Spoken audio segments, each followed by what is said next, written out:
끊으시기 바랍니다. 핸드폰 소리가 나면은 덕이 안 됩니다. 우리 학생들 특히 핸드폰 포켓 속에 집어넣든지 해야만 예배 드리는 거야. 내 말 잘 들어요. 그게 예배예요. 살리는 복음, 예수는 그리스도 25번째로 이제 오늘 첫 언약의 지상성소라는 말씀으로 하나님의 말씀의 은혜를 나누고자 합니다. 우리 하나님께서는 인간들을 얼마나 사랑하시는지 한 영혼들을 구원하시기 위해서 어떻게 하셨느냐 하면 천지 만물을 창조하신 거예요.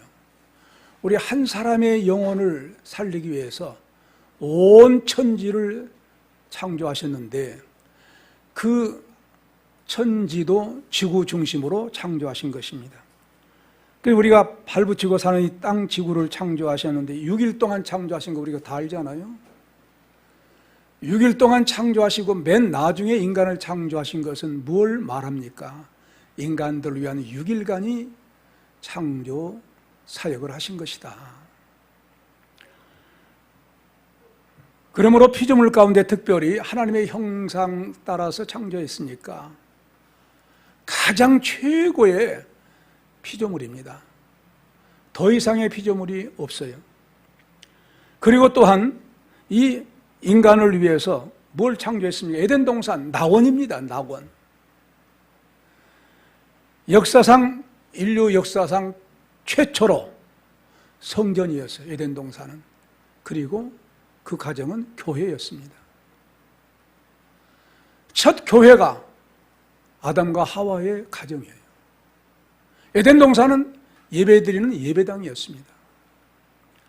그러므로 삼일체 하나님께 경배하며 예배하며 영광을 돌리면서 하나님과 동행하는 삶을 살도록 하기 위한 에덴 동산과 그리고 아담과 하와를 창조하신 것이었습니다.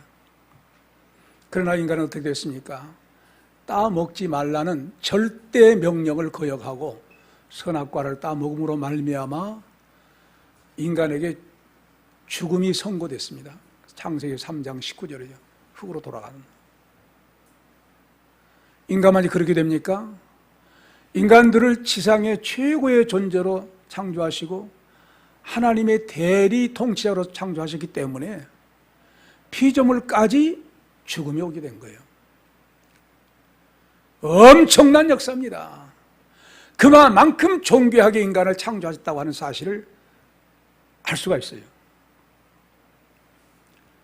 그럼에도 불구하고 하나님께서는 우리 인간을 구원하시기 위해서 원시복음, 최초의 복음, 창세기 3장 15절 예수 그리스도로 말미암아 구원해 주실 것을 언약하십니다.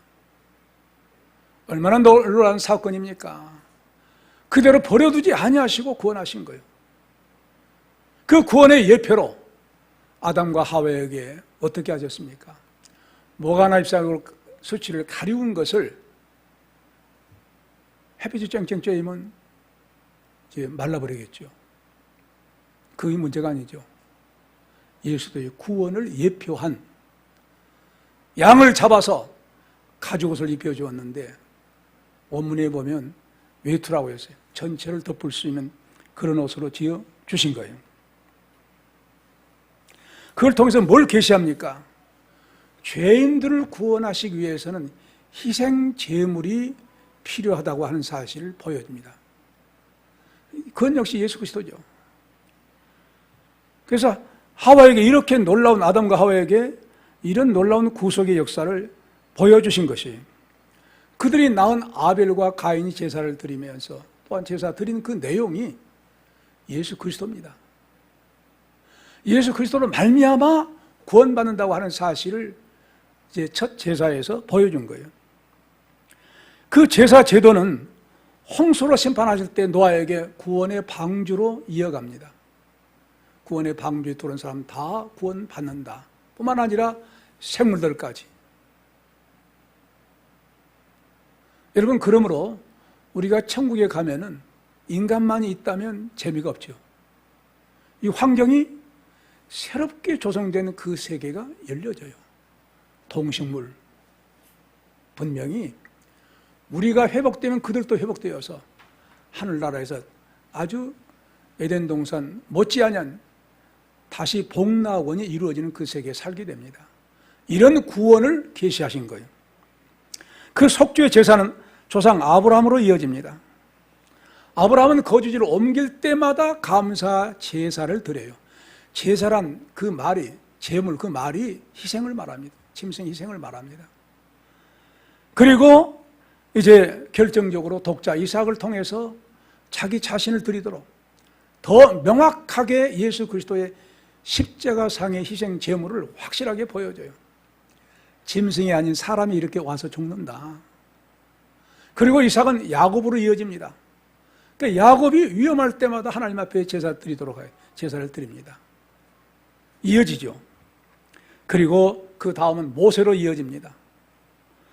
특별히 출애굽할 때 역사적인 놀라운 구원의 역사 어떻게 합니까?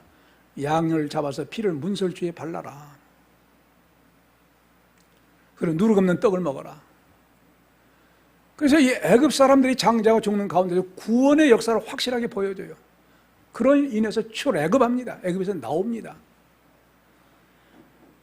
그 후 또 모세가 하나님 앞에 감사 예배를 드립니다. 그리고 시내산에 오르게 한 다음에는 언약의 말씀을 주십니다. 이것이 첫 언약이란 거예요. 금식기도 한 다음에 이제 이 성막 제도를 주십니다.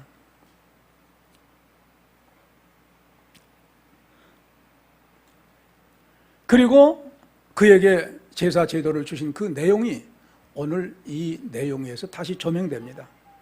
그 제사 제도의 성막 구조가 첫 언약의 이제 성소란 사실을 말씀합니다. 이 첫 언약은 율법에 따른 성소와 그 제사법을 말씀합니다. 우리가 읽었던 1절로 7절 다시 한번 읽겠습니다. 읽읍시다. 첫 언약에도 섬기는 예법과 세상에 속한 성소가 있더라.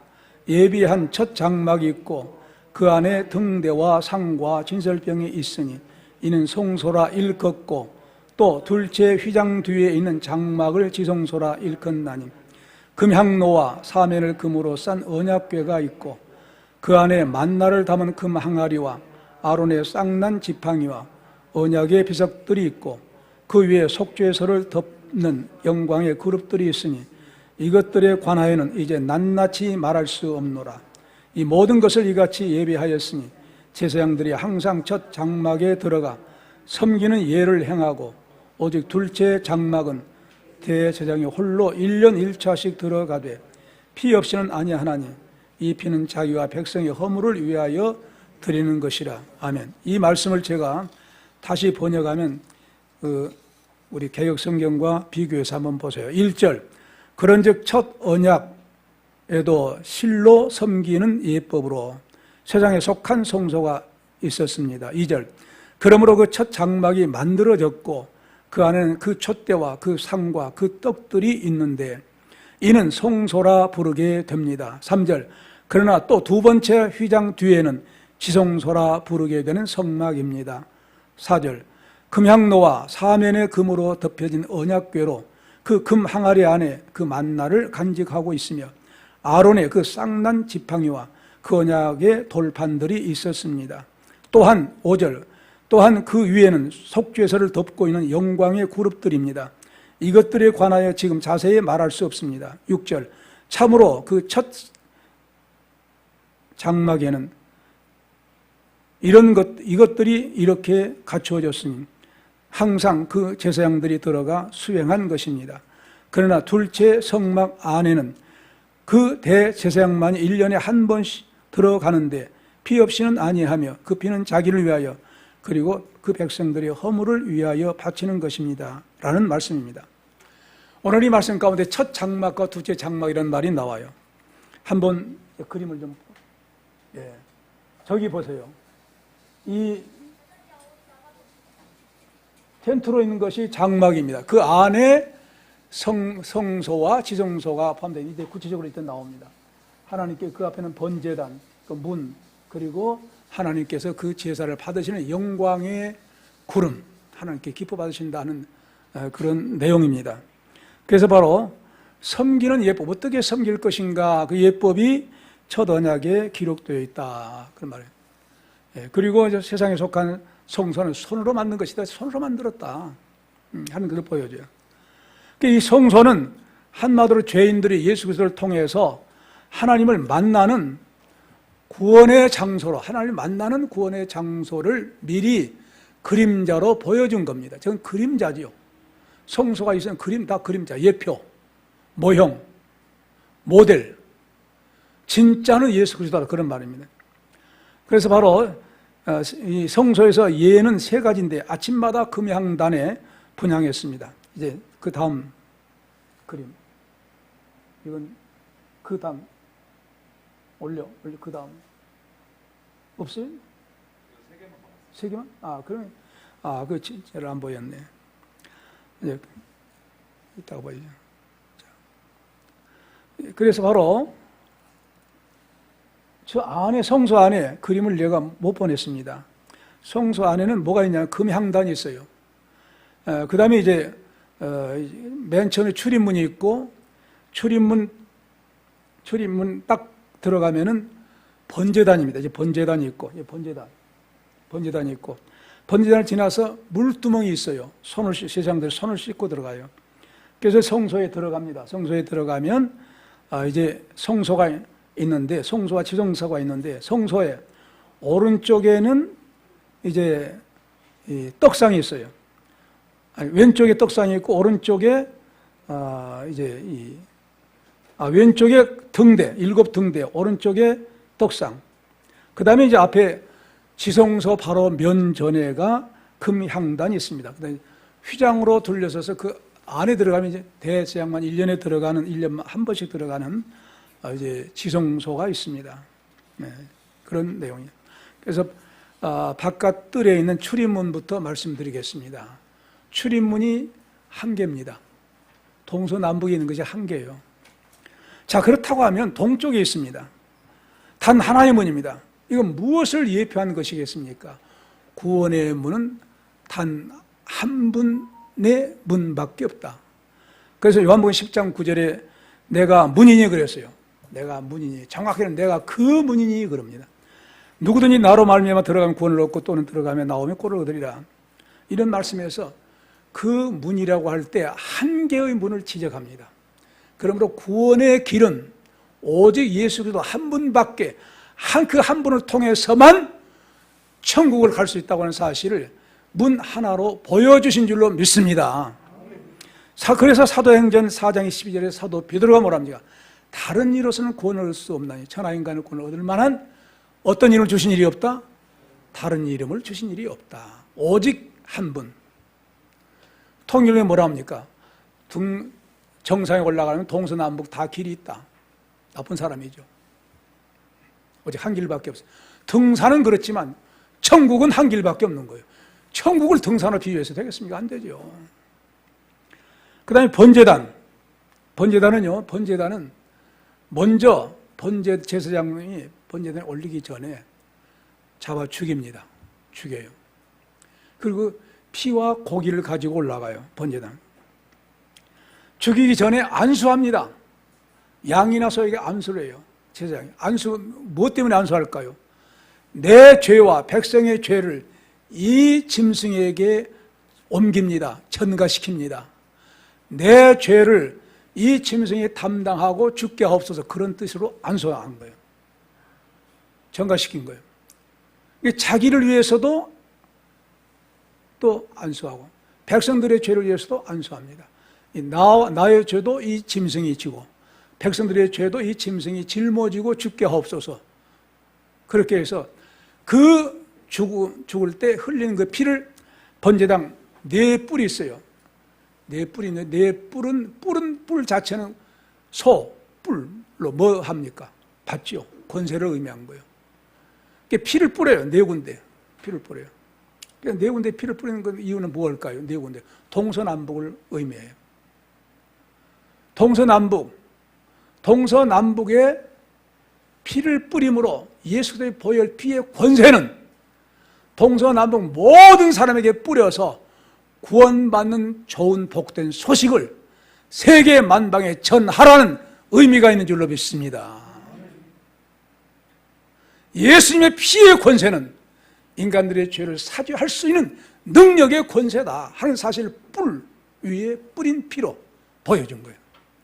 그래서 동서남북의 첫 글자 영어로 모은 것이 뭐예요? 뉴스예요. 세상 뉴스는 어떤 뉴스입니까? 전부 사건 사고, 물난리 났다, 몇 사람이 죽었다, 코로나로 몇 사람이 죽었다, 전부 사건 사고.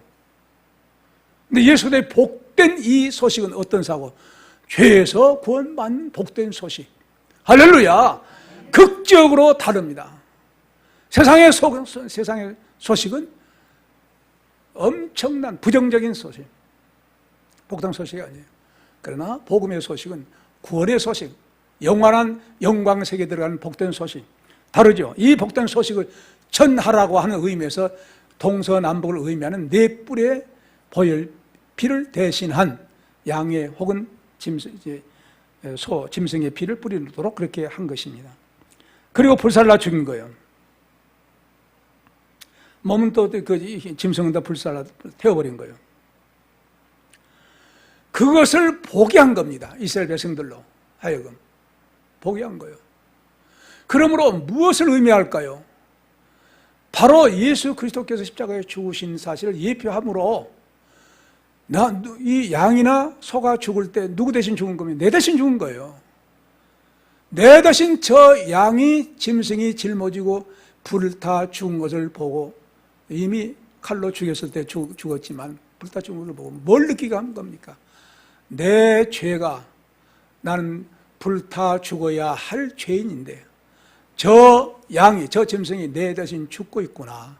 안타까운 생각을 하고 회개하라는 거예요.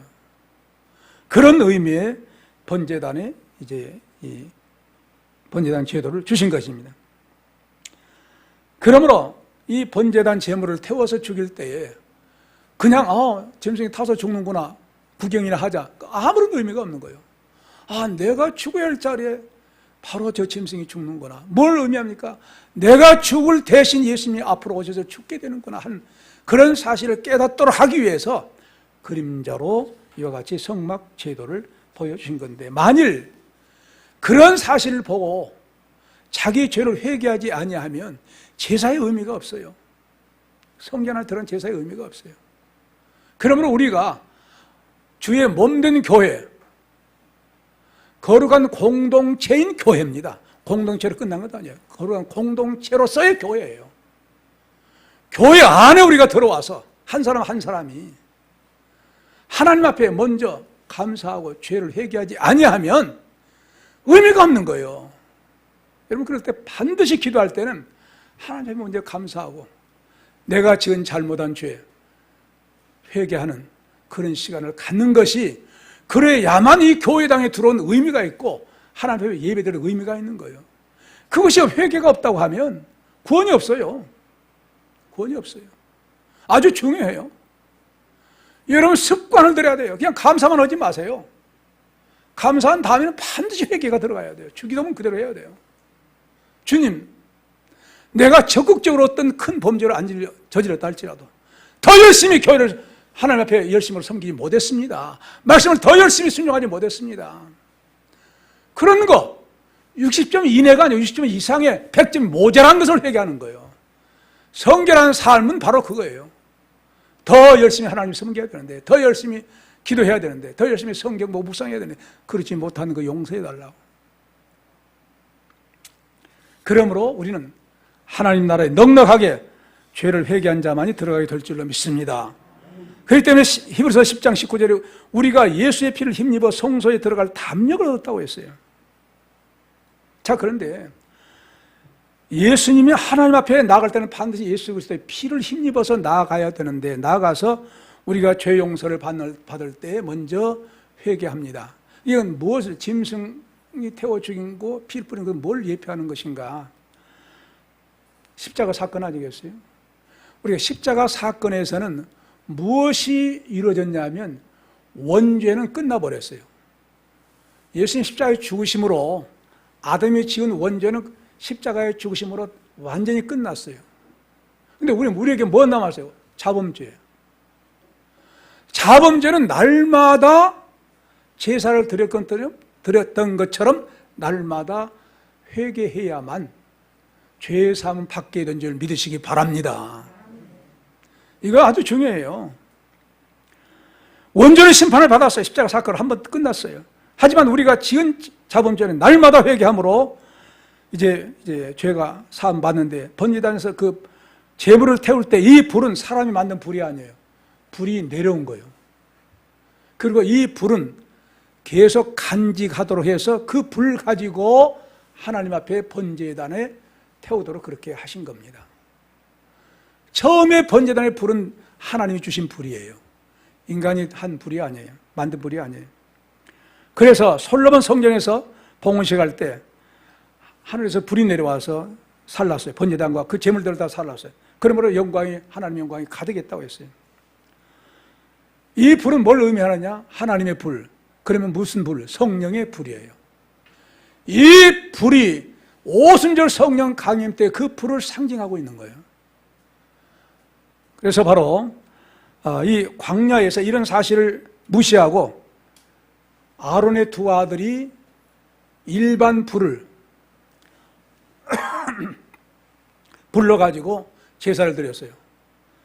그러므로 말미암아 하늘에서 내려온 그 불 간수에서 불로 하나님 앞에 제사 드렸었는데, 그렇지 않고 자기들이 만든 불 가지고 함으로 그 시간 죽었어요. 제단에 섬기다가 죽었어요. 그 아들 나답과 아비후가 하나님의 불에 타서 죽었습니다. 레위기 10장 1절로 2절에 있어요.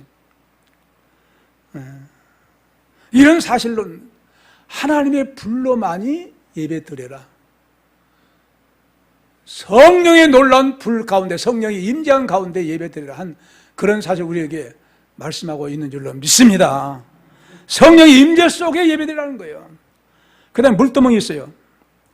물두멍은 제사장들이, 자 보세요. 번제에 분명히 자기 죄와 백성들의 죄를 위해서 안수하고 불태우고 피를 가지고 들어가는데, 이제 그 피를 뿌렸는데, 근데 그 역사를 했는데 성소에 들어가기 전에 물두멍이 있어요. 물두멍에서 또 손을 씻으라고 한 거예요. 이건 뭘 의미하느냐? 성결의 역사는 계속 해야 된다는 거예요. 한 번 피분을 받았냐? 거기서 끝난 것이 아니라, 네가 가는 동안에 무슨 생각을, 무슨 잘못된 생각을 했다고 하면 죄 씻음 받아야 되지 않겠냐? 이런 사실을 보여줘요. 순간순간마다 거룩한 삶, 성결한 삶을 살라고 한, 물은 말씀을 의미하죠. 씻으라, 손 씻으라는. 그리고 이제 이 성소에 들어갑니다. 성소에 들어가면 이제 저 안에 왼쪽에는 금 등대가 있고 오른쪽에는 떡상이 있고, 떡상은 12개, 그러니까 7 등잔이 있는 거예요.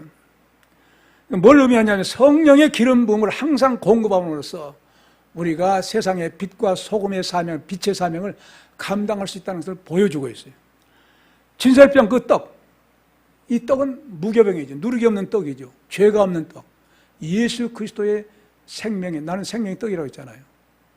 12개, 이스라엘 12 자손들이 날마다 이 생명의 양식을 먹어야 됩니다. 우리 역시 하나님 백성들은 생명의 양식 하나님 말씀을 먹고 살아야 된다는 것을 보여준 떡상인 줄로 믿습니다.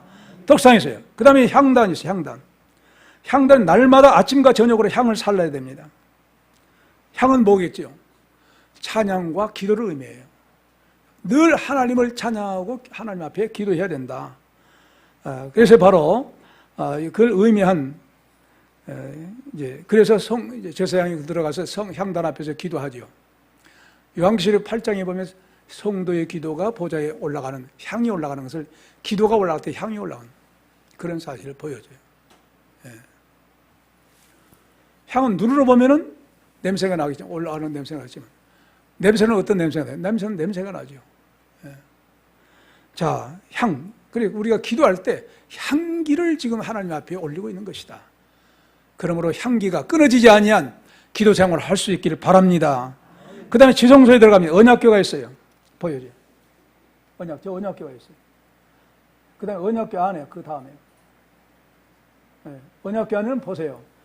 2돌비의 십계명, 아론의 쌍난 지팡이, 그 다음에 금 항아리에 있는 만나, 3가지를 넣으라 그랬어요. 그 다음에 아까 그 그림 보여주고 있어요. 자, 그래서 그 법궤에는 구룹 천사가 날개로 딱 이렇게 했어요. 저 구룹 천사는 하나님을 보좌하고 있는 하나님의 임재를 의식합니다. 그 구룹 천사가 있는 그곳에 내가 너와 만나겠다 하고 저렇게 만들어라. 저곳에 내가 너와 만나겠다. 모세에게 말씀하신 거예요. 그러므로 왜 그 아까 금 항아리에 만나를 두도록 했느냐. 하나님의 법궤에 만나를 두게 하신 것은 이스라엘 백성들 후손들로 하여금 하나님께서 애굽 땅에서 나오게 될 때 너희에게 만나 양식을 내려주지 않았느냐. 그러니까 너희가 이제 생명의 양식으로 너희가 살았던 것처럼 하나님 주신 하늘에서 내려왔으니 생명의 양식이죠. 하나님의 말씀 생명의 양식으로 늘 살도록 하기 위한 그 금 항아리에 바로 만나를 이제 넣게 하신 것입니다. 그 다음에 아론의 쌍난 지팡이. 이 아론의 쌍난 지팡이가 어떻게 해서 만들어졌느냐. 고라와 다단과 아비람이 모세와 아론을 대항해서 너희들만 지도자냐? 하고 대항했어요. 너희들만 지도자냐? 우리도 지도자야. 우리도 똑같아. 원망했어요. 그러니까 그 사람들 하나님께서 죽여버린 거예요. 자, 이놈들. 아니, 하나님이 세우신 주의 종으로서의 모세와 아론을 이것들이 아무것도 아니게 무시해버리네? 죽여버렸어요. 그 다음에 12지파 장들에게 지팡이를 가지고 오너라. 가지고 오도록 했어요. 그래서 회막한 증거궤 앞에 두라고 했어요. 증거궤 앞에 두라고 했어요. 증거궤 앞에 두라고 했어요. 아까 그 그림. 이 앞에 두라고 했어요. 12개가 다 모아서 이제 기대에 있는 거예요. 그런데 뭐라고 합니까? 바로 하나님은 자기 지도자로 택한 자의 지팡이 하룻밤 사이에 싹이 나게 할 것이다. 근데 딱 지나니까 싹이 났어요.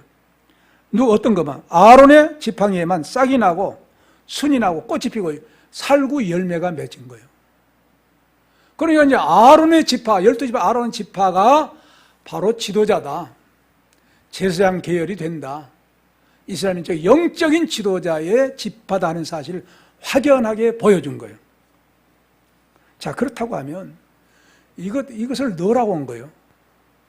이 아론의 지팡이를 넣어라. 쌍난 지팡이. 자, 그렇다고 하면 쌍난 지팡이가 되기 전에는 그냥 죽은 나무예요.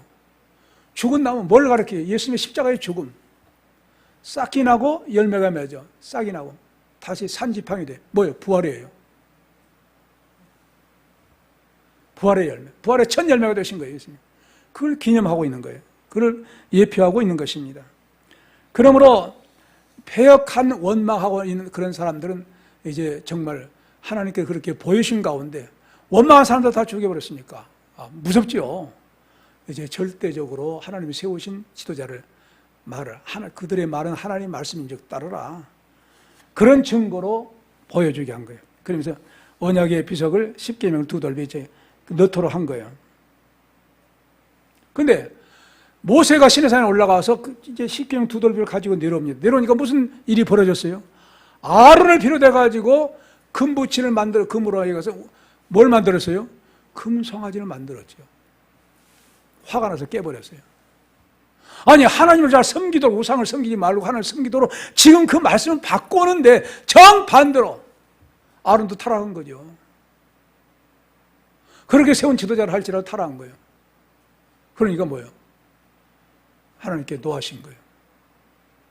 다시 올라가서 또 금식기도 하고 모세가 다시 두 돌비를 받은 그 돌비, 두 번째 받은 돌비가 저 안에 있는 거예요. 십계명을 주신 거예요. 자, 그래서 이제 이 대생들만이 들어갈 수 있는 그곳은 지성소다. 최고의 거룩한 장소다. 라고 하는 것이 지성소라는 의미입니다. 그 지성소가 최고의 최고의 거룩한 장소다. 보여준 거예요. 그래서 바로 자, 그렇다고 하면 이제 그림 지나가게 하고 저를 주목하세요. 하나님의 말씀에서 이제 이 모든 제도를 해서 제사장들은 날마다 들어가야 했고 대제사장은 1년에 한 번씩 들어가야 됐어요. 1년에 한 번씩 들어가야, 날마다 들어가야 되고, 이건 뭘 의미할까요? 자기 자신도 죄상을 받고 들어가야 돼요. 어떤 제사란 거예요? 완전한 제사장, 완전한 제사가 아니란 걸 보여줘요. 죄사함 받는 것이 날마다 해야 된다고 하면 완전하지 않지 않냐 그 말이에요. 바로 그것은 이제 예수님께서 오셔서 놀랍게 대제사장으로서 자기 자신 제물되어 십자가의 대속의 제물로 죽으시기까지가 한계다. 거기까지다. 그 보여주기 위해서 그 존재한 것이지 그 영원한 것은 아니다. 그렇기 때문에 우리 예수님 뭐라고 했어요? 성전을 헐라. 왜? 내가 곧 성전이다. 그 성전의 모든 제사 제도는 예수 그리스도를 가리키고 있는 예표일 뿐이에요. 그림자일 뿐이에요. 모델일 뿐이에요. 이제 진짜가 나타난 거예요. 끝난 거예요. 그래서 주 70년에 성전은 완전히 파괴됩니다. 예수님께서는 단번에 들어가셨어요. 십자가에 죽으시고 대속 역사를 이루시고 하늘보좌에 단번에 올라가셨어요. 계속해서 주님은 더 죽으실 필요가 없는 거예요. 끝난 거예요. 그러니까 대제사장들 달라요. 짐승을 또 잡아야 되고 또 잡아야 되고 이건 한시적이에요. 계속해야 되는 거예요. 완전하지 못한 거예요. 한 번으로 끝난 거예요. 예수님은. 한 번으로 끝나서 예수님은 대제사장으로서 이제 하늘 보좌에 올라가셨는데 우리를 위해서 항상 중보기도 하고 계신 우리 주님이신 줄로 믿습니다. 그분은 태초부터서 성삼일체 하나님 함께한 하나님 아버지와 함께한 하나님이시고 그리고 이제 하나님의 본체시고 하나님과 하나신 그리스도로서 짐승의 피가 아닌 자기 자신의 피로 대속의 역사를 이루셔서 구원을 완전히 이루셨으니 그를 믿는 자는 누구든지 짐승의 피가 아닌 그를 믿는 자는 그의 보혈 피의 죄사함을 받아서 회개함으로 말미암아 그의 피를 받아서 속죄 받아서 영원한 영광의 세계에 들어가게 될 줄로 믿습니다. 기도합시다. 아버지 감사합니다. 우리가 무엇이